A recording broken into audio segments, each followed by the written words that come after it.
जीवनसाथी भाग 4. राघवच्या शर्टचं वरचं बटन तुटलं होतं व त्याला ते शर्ट बदलायचंही नव्हतं. तो आपल्या हातातलं बटन शर्टवर लावून बघायला लागला. अक्षराच्या लक्षात आलं की त्याचे शर्टचं बटन तुटलं आहे. काही न बोलता तिने कपाटातून सुई धागा काढला व त्याच्याजवळ जाऊन बटन घेण्यासाठी आपला हात पुढे केला. पण तो भाव खात होता, म्हणून तिने ते बटन त्याच्या हातातून ओढून घेतलं व ते त्याच्या शर्टवर लावायला सुरुवात केली. तिला इतकं जवळ आलेलं पाहून तो ऑकवर्ड फील करून फक्त बघत होता. बटन लावून झाल्यावर तिने तो धागा आपल्या दातांनी तोडला. त्याच्या अंगावर काटा आला. हे बघ अक्षरा, मी तुला सांगितलं ना, तुला हे सगळं करण्याची काही गरज नाही. तो आपली नजर फेरत म्हणाला. पतीसाठी नाश्ता बनवणं, त्याचे कपडे बाहेर काढून ठेवणं, ही सगळी कामं एक पत्नी आपल्या पतीसाठी करत असते आणि मला माझं कर्तव्य पूर्ण करणं खूप चांगल्या प्रकारे येतं, अक्षरा निर्विकार चेहऱ्याने म्हणाली व घड्याळ घेऊन बाहेर गेली. जर मी तुम्हाला सांगू शकले असते की मी हे सगळं का करत आहे तर किती बरं झालं असतं, ती मनात म्हणाली. हे सगळं प्रिया दरवाजाजवळ उभी राहून बघत होती, पण तिने काही रिॲक्ट केलं नाही. राघवने तिला मिठी मारली व बाय करून ऑफिसला निघून गेला. ऑफिसमध्ये आल्यावर आकाशने त्याला त्याचं कॅबिन दाखवलं. राघवला खरं तर या सगळ्या कामाची सवय नव्हती, पण अक्षराने त्याला सुनावल्यामुळे त्याचा इगो दुखावला गेला होता. म्हणूनच त्याने ऑफिसला जाण्याचा निर्णय घेतला होता. त्याला तिथे येऊन बोर व्हायला लागलं होतं. त्याला बघून आकाशला हसू येत होतं. आपलं हसू दाबून त्याने राघवला बसायला सांगितलं व त्याला काम करण्यासाठी भल्या मोठ्या फाईल्सचा ढीग पाठवून दिला. तो ढीग बघून राघव दचकला. ते काम करता करता त्याची वाट लागली होती. दुपारी त्याची एक मीटिंग होती. त्या मीटिंगमध्ये राघव इतका बोर झाला होता की त्याला अक्षरशः झोप लागली होती. कधी एकदा ती मीटिंग संपते असं त्याला झालं होतं. काही वेळाने त्याने प्रियाला फोन केला व तिला खोटं सांगितलं की तो खूप मन लावून काम करत आहे आणि तिने पाठवलेल्या लंचची स्तुती केली. पण प्रियाने सांगितलं की तिने काही पाठवलंच नव्हतं. इतक्यात तिचं बोलणं आजीने ऐकलं व त्यांनी सांगितलं की ते जेवण अक्षराने पाठवलं होतं. राघवनेही ते ऐकलं. त्याला वाटलं की प्रिया आता नाराज होईल. त्याने विषय बदलून फोन ठेवून दिला. अक्षरा किती अप्रतिम जेवण बनवते, त्यामुळे राघवसह सगळे अप्रत्यक्षरित्या तिची प्रशंसाच करत होते. प्रियाने जलस होऊन रात्रीचं जेवण बनवायचं ठरवलं. तिने ॲप्रॉन घातलं. एका फेमस शेफचं रेसिपीचं पुस्तक शोधून पालक पनीर व खीर बनवण्याचा निर्णय घेतला. त्याचवेळी आई व तनू किटी पार्टीतून वापस आल्या होत्या. प्रियाने त्यांना मदत करण्याची विनंती केली. प्रिया रात्रीचं जेवण बनवणार आहे व त्यांना तिला स्वयंपाकात मदत करायची आहे हे ऐकताच त्यांचे चेहरे उतरले. त्यांनी आतापर्यंत किचनमध्ये पाऊलही ठेवलं नव्हतं. दोघींनीही काहीतरी कारण सांगून तिथून पळ काढला. शेवटी प्रियाने स्वतः सगळं करायचं ठरवलं. तिने फ्रीजमधून पालक भाजी व पनीर काढले, सगळे मसाले काढले व पुस्तकातील रेसिपी पाहून पालक पनीर बनवायला सुरुवात केली. पालक भाजी कापताना आपलं बोट कापून घेतलं. बघितलंस राघव, मी तुझ्यासाठी आपलं रक्त सांडवत आहे, ती ड्रामा करत म्हणाली. वेंदळ्यासारखं सगळं काम करत असताना अक्षरा तिथे आली. प्रियाला किचनमध्ये पाहून तिला आश्चर्य वाटलं. तिने किचन सगळं खराब करून ठेवलं होतं व तिचा स्वतःचा अवतारही बिघडला होता. अक्षराने तिला मदत करण्याची तयारी दाखवली, पण प्रियाला सगळं काही स्वतःच बनवायचं होतं. त्यामुळे तिने अक्षराची मदत घ्यायला नकार दिला. त्यामुळे अक्षरा तिथून निघून गेली. प्रियाने अखेर कसाबसा सगळा स्वयंपाक तयार केला. रात्री ती खूप उत्साहात सगळ्यांना जेवण वाढत होती. अक्षरा फक्त उभी राहून सगळं बघत होती. इतक्यात आकाश आला. त्याला खूप भूक लागली होती. त्याने सगळ्यांना सांगितलं की राघव लवकरच सगळं काम शिकून घेईल व तो डिनर करायला बसला. इतका सगळा स्वयंपाक तयार असताना आजीला फक्त फळं खाताना पाहून त्याला आश्चर्य वाटलं. पण आजीने सांगितलं की त्यांना आज उपवास आहे. इतक्यात राघव तेथे आला.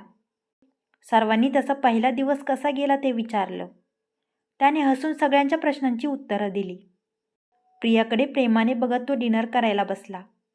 प्रियाने लाजत त्याला जेवण वाढलं. त्याला वाटलं की पालक पनीरची भाजी अक्षराने बनवली आहे. जर मी तिने बनवलेल्या पदार्थांना नावं ठेवली तर कदाचित प्रिया खुश होईल. म्हणून एक बाईट घेतल्यानंतर तो लगेच सगळ्या पदार्थांना नावं ठेवायला लागला. अक्षरा त्याला सांगण्याचा प्रयत्न करत होती की ते जेवण तिने नाही बनवलं, पण तो तिचं काही न ऐकता नॉनस्टॉप नावं ठेवत होता. काही हरकत नाही राघव, हळूहळू शिकेल ती, आई म्हणाली. नाही मॉम, हे जेवण खाण्यालायकच नाही आहे, तो म्हणाला व त्याने प्रियाकडे वळून पाहिलं. त्याला वाटलं की अक्षराने बनवलेल्या जेवणाला त्याने नावं ठेवली म्हणून प्रिया खुश झाली असेल, पण तिच्या डोळ्यात अश्रू पाहून त्याला आश्चर्य वाटलं. मॉम, आज प्रियाला काय झालंय? मी अक्षराला हे सगळं बोललो. मग प्रियाला का वाईट वाटतंय? तो आईच्या कानात म्हणाला. कारण आज जेवण मी नाही प्रियाने बनवलं आहे, अक्षरा म्हणाली. आता राघवचा चेहराच उतरला. त्याला काय बोलावं ते समजेना. त्याने डोळे झाकून स्वतःच्याच डोक्यात टपली मारली. प्रिया, हे जेवण तू बनवलं होतं? मग ही खीरही तूच बनवली आहेस ना? ती नक्कीच चांगली झाली असेल. तो तिला मनवण्याचा प्रयत्न करत होता. त्याने एक चमचा खीर खाल्ली व त्याचा चेहरा पाहण्याजोगा झाला होता. त्या खिरीमध्ये साखरेऐवजी मीठ घातलेलं होतं. त्याचा चेहरा पाहून आजी गालात हसत होत्या. खीर छान झाली आहे, फक्त मीठ थोडं जास्त आहे, तो म्हणाला. ते ऐकून प्रिया अजूनच जास्त रडायला लागली व तिथून निघून गेली. ती रडत आपल्या रूममध्ये आली. राघवही तिच्या पाठोपाठ आला. त्याने तिला शांत केलं व तिला समजावून सांगितलं की तिने त्याच्यासाठी प्रयत्न केला हेच त्याच्यासाठी पुरेसं आहे आणि तिने कितीही वाईट जेवण बनवलं तरी तो तिच्यावर नेहमी प्रेम करत राहील. त्यामुळे प्रियाचा मूड परत चांगला झाला. दुसऱ्या दिवशी सकाळी सगळे नाश्ता करत बसले होते.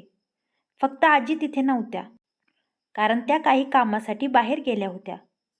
राघव आणि प्रिया खूप प्रेमाने एकमेकांकडे बघत नाश्ता करत होते. इतक्या सुनील रावांना नाश्त्यामध्ये सिरियल हवे होते. अक्षराला हे पदार्थ माहीत नसल्यामुळे तिला वाटलं की त्यांना सिरियल पाहायची आहे. तिने जाऊन टी व्ही चालू केला. जेव्हा आईने तिला विचारलं की तिने टी व्ही का चालू केला, तेव्हा तिने सांगितलं की बाबांना सिरियल पाहायची होती ना. ते ऐकून सगळे फिदी हसायला लागले व तिचा मजाक उडवायला सुरुवात केली. आईला व तनूला तर तिला वाईट बोलण्याची संधीच भेटली. त्यांनी तिला गावंढळ, अडाणी म्हणून खूप टर उडवले. त्यांना असं हसताना पाहून अक्षराला खूप वाईट वाटलं. तिचे डोळे भरून आले. तिला वाईट वाटलं आहे हे लक्षात येताच प्रिया उठून तिच्याजवळ आली व तिला सिरियल कशाला म्हणतात ते दाखवलं. आई आणि तनू अजूनही तिच्यावर हसत होते. अक्षरा हट होऊन तिथून किचनमध्ये गेली. आजीही तिथे नव्हत्या. तिला खूप एकटेपणा जाणवत होता. सततच्या अपमानामुळे ती खूप दुःखी होती, पण ती अपमानास्पद वागणूक ती गुपचूप सहन करत होती. राघवला आणि प्रियाला एकमेकांसोबत प्रेमाने बोलताना पाहून तिला अजून जास्त एकटं वाटायला लागलं होतं. राघव ऑफिसला गेल्यानंतर त्या दुपारी प्रिया पुन्हा किचनमध्ये काहीतरी करत होती. अक्षरा पोळ्यांसाठी कणिक भिजवत होती. प्रिया ओव्हनमध्ये ठेवलेलं गरम दूध काढायला गेली, पण चुकून ते दूध तिच्या हातावर सांडलं व तिचा हात पोळला. अक्षरा लगेच पळत तिच्याजवळ गेली व तिचा हात थंड पाण्याखाली धरला. हाताची आग होत असल्याने ती रडत होती. तनू धावत तिथे आली व तिचा पोळलेला हात पाहून त्यावर लावायला मलम शोधायला गेली, पण तो काही तिला सापडला नाही. म्हणून तिने सर्वंटला तो आणायला पाठवलं. इकडे अक्षरा अजूनही तिच्या हातावर थंड पाणी टाकत होती. मलम नाहीये हे कळल्यावर तिने पटकन हळदीचा लेप तयार केला व प्रिया नको म्हणत असतानाही तिच्या हातावर लावला. त्या लेपमुळे तिला बरं वाटायला लागलं. माझ्या गावात पोळण्याचा असाच इलाज करतात. जर तुमच्या हातावर हळदीचा लेप लावला नसता तर हातावर खूप मोठा फोड आला असता आणि तुला एका खूप मोठ्या डॉक्टरकडे जावं लागलं असतं आणि त्या डॉक्टरांनी तुला खूप मोठं इंजेक्शन दिलं असतं. अक्षरा एखाद्या लहान मुलासारखं निरागसपणे तिला सांगत होती. जशी ती लग्नाआधी बालिशपणे नॉनस्टॉप बडबडत राहायची, काही क्षणांसाठी ती पुन्हा त्या झोनमध्ये गेली होती. तिला तसं बालिशपणे बोलताना पाहून प्रियाच्या चेहऱ्यावर स्माईल आली, पण अचानक अक्षरा बोलायचं थांबली. तिला सध्याच्या परिस्थितीची जाणीव झाली व ती शांत बसली.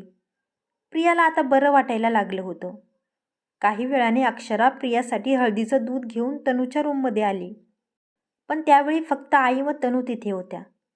प्रिया राघवसोबत फोनवर बोलत बाहेर गेली होती. आई व तनू हळदीच्या लेपावरून अक्षराचा मजाक उडवत होते. तिला अजून बावळट सिद्ध करण्यासाठी तनूने तिला डंबो म्हणून बोलावलं. अक्षराला या शब्दाचा अर्थ माहीत नव्हता. त्यामुळे तिला वाटलं की तिला काहीतरी चांगलं म्हणून बोलावत आहे. तनूने तिला सांगितलं की आमच्याकडे नव्या नवरीला डंबो म्हणून बोलवतात. भोळ्या बाबड्या अक्षराला ते खरं वाटलं. इतक्यात प्रिया तिथे आली. अक्षरा, ग्लासात काय आहे? प्रियाने विचारलं. मी तुझ्यासाठी हळदीचं दूध घेऊन आले आहे. त्यामुळे तुझी जखम लवकर भरेल, अक्षरा काळजीने म्हणाली व बाहेर निघून गेली. इकडे तनू आणि आईची हसून हसून पोट दुखायची वेळ आली होती. आई हसत हसत बाहेर निघून गेली. तनूने प्रियालाही हसत सगळं सांगितलं. ते ऐकून प्रियाला राग आला. दीदी, कोणत्याही व्यक्तीचा अशा प्रकारे मजाक उडवणं ठीक नाही. सकाळी जे काही झालं ते विसरून जा. ती बिचारी भोळी आहे, प्रियाने आपल्या मोठ्या बहिणीला समजावून सांगितलं. तनू आश्चर्याने तिच्याकडे पाहतच राहिली. तुला खरंच असं वाटतंय प्रिया? ती जर इतकी भोळी आहे तर निघून का जात नाहीये हे घर सोडून? तनू म्हणाली. दीदी, या प्रश्नाचं उत्तर माझ्याकडे नाहीये. पण मला वाटतं की अक्षरा माझ्या आणि राघवच्या मध्ये जाणून बुजून आलेली नाहीये. त्यामागे काहीतरी कारण नक्कीच आहे. पण तिचा असा मजाक उडवल्यामुळे ती इथून निघून नाही जाणार. प्रिया दुधाचा ग्लास घेऊन आपल्या रूममध्ये गेली. इतक्यात अक्षरा पुन्हा तिथे आली व तिने तनूला डंबो म्हणून हाक मारली. तनू शॉक होऊन तिच्याकडे पाहायला लागली. या घरातली सगळ्यात मोठी डंबो तर तुम्हीच आहात. मी तर आताच आले या घरात म्हणून डंबो झाले. पण मी या घरात कायम थोडीच राहणार आहे. पण तुम्ही तर इथे कायम राहणार आहात, म्हणून या घरातल्या खऱ्या डंबोत तुम्हीच आहात. कारण तुम्ही तर अजूनही नव्या नवरीसारख्या दिसता. म्हणूनच मी म्हणाले की या घरातील खऱ्या डंबो तुम्हीच आहात. मी बरोबर म्हणाले ना? अक्षरा निरागसपणे हसत म्हणाली. आता तिला हो म्हणण्याशिवाय तनूकडे काही पर्यायच नव्हता. तिचं तोंड मात्र आता बंद झालं होतं. थोड्या वेळाने अक्षरा किचनमध्ये जाऊन काम करायला लागली. तिचं लक्ष ओव्हनकडे गेलं. तिने प्रियाला यात जेवण बनवताना बघितलं होतं. तिच्या मनात उत्सुकता निर्माण झाली. हे कोणतं यंत्र आहे? प्रियाने यात जेवण कसं बनवलं? कसं काम करतं हे? मी पण प्रयत्न करून बघते, ती ओव्हनचं निरीक्षण करत म्हणाली. तिने एका कॉफी मगमध्ये पाणी घेतलं व तो मग ओव्हनमध्ये ठेवला व ते बंद केलं. काही वेळाने पुन्हा उघडून तिने मगमध्ये बोट बुडवून पाहिलं, पण पाणी थंडच होतं. मग तिच्या लक्षात आलं की ओव्हनची पिन काढलेली आहे. तिने तो कॉफी मग परत ओव्हनमध्ये ठेवला व ती पिन घेऊन प्लगमध्ये जोडली व बटन चालू केलं. आणि त्याबरोबरच तिला विजेचा जोरदार झटका लागला व ती जोरात बाजूला फेकली गेली. ती मोठ्याने ओरडत खाली पडली. तिचं संपूर्ण शरीर थरथरत होतं. ती तडफडत जमिनीवर पडलेली होती. पण तिच्या मदतीला कोणी आलं नाही. प्रिया त्यावेळी इयरफोन कानात घालून गाणे ऐकत होती. त्यामुळे तिला अक्षराचा आवाज ऐकू गेलाच नाही. अक्षराच्या डोळ्यातून पाणी खाली ओघळत होतं. तिला खूप त्रास होत होता. इतक्यात राघव प्रियासाठी फुलांचा गुच्छ घेऊन घरी आला व तिला आवाज द्यायला लागला. पण रिप्लाय न आल्याने त्याला वाटलं की ती किचनमध्ये पुन्हा काहीतरी करत असेल, म्हणून तो किचनमध्ये गेला. प्रिया तिथेही नव्हती. त्याने आतमध्ये जाऊन परत आवाज दिला. इतक्यात त्याचं लक्ष जमिनीवर तडफडत पडलेल्या अक्षरावर गेलं. तो शॉक झाला. त्याच्या हातातून फुलं खाली पडली. अक्षरा! त्याने ओरडत तिच्याजवळ जाऊन तिला उठवण्याचा प्रयत्न केला, पण ती बेशुद्ध अवस्थेत होती. त्याने वर पाहिलं. त्याला समजलं की अक्षराला विजेचा शॉक बसला आहे. घाबरून त्याने प्रियाला व आईला मदतीसाठी आवाज दिला. तिच्या तळहातांना रब करत तो तिला कम्फर्ट करण्याचा प्रयत्न करत होता. त्याच्या आवाजाने प्रिया व तनू धावत तिथे आल्या. अक्षराला त्या अवस्थेत पाहून दोघीही घाबरल्या. प्रिया, तुला तर ठाऊक आहे, अक्षराला इकडच्या पद्धतीने काम करण्याची माहिती नाहीये. तू काळजी घ्यायला हवी होती. ती माहीत नाही कधीपासून इथे पडलेली आहे. तू बघत काय आहेस? लवकर डॉक्टरला बोलव. तो खूप टेन्स झाला होता. प्रियाने डॉक्टरला फोन केला. इतक्यात आजीही बाहेरून आल्या. राघवने अक्षराला उचललं व आपल्या रूमकडे घेऊन निघाला. अक्षराला त्या अवस्थेत पाहून आजीही घाबरल्या. राघवने आजींना सांगितलं की अक्षराला विजेचा शॉक लागला आहे. त्याने तिला रूममध्ये नेऊन बेडवर झोपवलं. काही वेळातच डॉक्टर आले. रूममध्ये डॉक्टर तिला चेक करत होते. बाहेर राघव बेचैन होऊन फेऱ्या मारत होता. आईने त्याला टेन्शन घेऊ नको म्हणून सांगितलं. कसं टेन्शन नको घेऊ मॉम? आज जर अक्षराला काही झालं असतं तर? ती माझी जबाबदारी आहे. तसंही माझ्यामुळे तिने खूप वाईट दिवस बघितले आहेत, राघव काळजीने म्हणाला. इतक्यात डॉक्टर बाहेर आले. त्यांनी सांगितलं की टेन्शन घेण्याची काही गरज नाही. त्या एकदम ठीक आहे. फक्त त्यांना थोड्या आरामाची गरज आहे. राघवने सुटकेचा निश्वास सोडला. त्याने डॉक्टरचे आभार मानले. राघव तिला भेटायला आतमध्ये गेला. अक्षरा झोपलेली होती व आजी तिच्याजवळ बसलेल्या होत्या. राघव तिच्याजवळ जाऊन बसला. इकडे राघवला अक्षरासाठी धावपळ करताना पाहून तनूला कसंसच होत होतं. तिने प्रियाला भडकवायला सुरुवात केली. प्रिया, तुला नाही वाटत की राघव अक्षराच्या जवळ येत चालला आहे? किती काळजी आहे त्याला अक्षराची. किती हायपर झाला होता तो. डॉक्टरलाही बोलावलं. पण सकाळी जेव्हा तुझा हात पोळला होता तेव्हा त्याने साधं घरी येऊन तुझी चौकशीही नाही केली, ती प्रियाला म्हणाली. कमॉन दीदी, तू जरा जास्तच विचार करतेस. तेव्हा राघव घरी नव्हता आणि जेव्हा त्याला समजलं की माझा हात पोळला आहे तेव्हा तो सगळं सोडून मला डॉक्टरकडे घेऊन जाऊ इच्छित होता. पण मीच त्याला नकार दिला. त्याला माझी खूप काळजी आहे, तिने तनूला समजावलं. प्रिया, तू खूप भोळी आहेस. मला वाटतं हे सगळं अक्षरा करत आहे. हे सगळं तिने राघवचं लक्ष वेधण्यासाठी केलं आहे. यावेळी तुला राघवची सगळ्यात जास्त गरज आहे. पण राघव तुझ्यासोबत नाही, अक्षरासोबत आहे. तनू आग लावायचं काम करत होती. पण त्यामुळे प्रिया विचारात पडली. आता कुठे तिला अक्षराबद्दल सहानुभूती वाटायला लागली होती. पण तनू प्रियाचा ब्रेन वॉश करण्यात यशस्वी झाली. ती राघवजवळ जाऊन उभी राहिली. राघवने तिच्याकडे पाहून स्माईल केली. इतक्यात अक्षराने थोडी हालचाल केली व राघवचा हात घट्ट पकडला. ते पाहून प्रियाचं मन वर खाली होत होतं. राघवने अक्षराकडे पाहिलं. ती परत तळमळत होती. तिच्याकडे काळजीने पाहत त्याने तिचा हात घट्ट पकडून ठेवला व तिला बरं वाटावं म्हणून तिचा हात रब करत होता. प्रिया बाहेर निघून गेली. त्याला समजत होतं की प्रियाला हे पाहून वाईट वाटत आहे. काही वेळाने राघव प्रियाकडे आला. प्रिया, मला माहीत आहे तू माझ्यावर नाराज आहेस. पण तुला माहीत आहे माझ्या बेजबाबदारपणामुळे अक्षरा इतक्या मोठ्या प्रॉब्लेममध्ये सापडली आहे. आणि आपण दोघंही. जसं आपलं लग्न होणार होतं तसं तिचं आणि विशालचंही लग्न होणार होतं. तिनेही आपल्या सुखी संसाराची स्वप्न पाहिली होती. आपल्याप्रमाणेच तिचंही मन दुखावलं आहे. तुला माहीत आहे प्रिया की कोर्टाने अक्षरा आणि माझ्या नात्याला 6 महिने दिले आहेत. पण तोपर्यंत ती कायद्याने माझी पत्नी आहे. मला तिची काळजी घ्यावीच लागणार आहे. मी हे सगळं आपल्या भवितव्यासाठीच करत आहे. जर अक्षराला काही झालं तर ते आपल्या भविष्यासाठीही चांगलं नाही आहे. म्हणून प्लीज मला चुकीचं नको समजूस. आणि सॉरी, या सगळ्या गडबडीत मी तुझ्या हाताबद्दल विचारायचं विसरूनच गेलो. तुझा हात कसा आहे? तो प्रेमाने तिच्या हात आपल्या हातात घेत म्हणाला. मी ठीक आहे राघव, आणि मी तुला कशाबद्दलही दोष देत नाही आहे. आणि मीही सगळं जाणून बुजून नाही केलं. मला माहीतच नव्हतं की अक्षरा किचनमध्ये कधी गेली आणि कधी हे सगळं झालं. पण राघव, अक्षराने मला तुझ्यापासून दूर करण्याचा प्रयत्न केला आहे आणि मी तिला कधीही माफ नाही करू शकत, ती म्हणाली. त्याने तिच्या हातांवर आपले ओठ टेकवले व तिची नाराजी दूर केली. इकडे काही वेळाने अक्षरा शुद्धीवर आली. राघव ती शुद्धीवर आलेली पाहून खुश झाला. त्याने तिची काळजीने विचारपूस केली व तिला आराम करायला लावला. तिला बेडवर झोपून तो बाहेर निघून गेला. प्रियानेही येऊन तिच्या तब्येतीची चौकशी केली. आजी बराच वेळ तिच्याजवळ होत्या. त्याही थोडा वेळ बाहेर गेल्या. ती एकटीच बेडवर विचार करत बसली होती. हे सगळं माझ्यामुळेच झालं आहे. या विजेच्या झटक्याने मला मृत्यू आला असता तर बरं झालं असतं. माझा दम कोणतं या 4 भिंतींमध्ये. मी कुठं बाहेरही नाही जाऊ शकत. तिच्या डोळ्यांतून अश्रू गालांवर ओघळले. इतक्यात आजी तिथे आल्या. तिला उदास पाहून त्यांनाही वाईट वाटलं. कोण म्हणालं की तू कुठं बाहेर नाही जाऊ शकत? तू आजारी पेशंट थोडीच आहेस. एका रूममध्ये राहून बोर तर होतंच ना. चल माझ्यासोबत बाहेर. बाहेर ताज्या हवेमध्ये तुला बरं वाटेल. त्यांनी अक्षराला बाहेर जाण्यासाठी राजी केलं.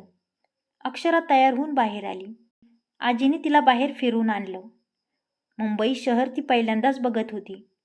तिच्या चेहऱ्यावर स्माईल वापस आलेली पाहून आजींनाही बरं वाटलं. काही दिवसात अक्षरा एकदम ठणठणीत झाली व परत आपली नेहमीची कामं करायला लागली. इकडे त्यांच्या कंपनीच्या नव्या प्रोजेक्टचं काम खूप वेगाने सुरू झालं होतं. आकाशने या प्रोजेक्टसाठी खूप मेहनत केली होती. त्या प्रोजेक्टमध्ये इन्व्हेस्ट करण्यासाठी काही NRI लोकांनी इंटरेस्ट दाखवला होता. त्यासंबंधीच्या मीटिंगसाठी ते लोक घरी लंचसाठी येणार होते. त्यांनी त्यासाठी तयारी सुरू केली. प्रिया हॉटेलमध्ये कॉन्टिनेंटल जेवण ऑर्डर करण्यासाठी गेली. पण आजीचं म्हणणं होतं की त्या पाहुण्यांचं स्वागत करण्याची संधी अक्षराला द्यायला हवी. तिच्या हातचे पदार्थ खाऊन ते लोक खुश होतील. यावर सगळ्यांनी तोंड वाकडं केलं. पण आईने अक्षराचा अपमान करण्यासाठी तिलाही संधी देण्याचं ठरवलं. क्रमशः कसा वाटला आजचा भाग? जर कथा आवडली असेल तर व्हिडिओला लाईक करा आणि माझ्या चॅनलला सबस्क्राईब करा. धन्यवाद.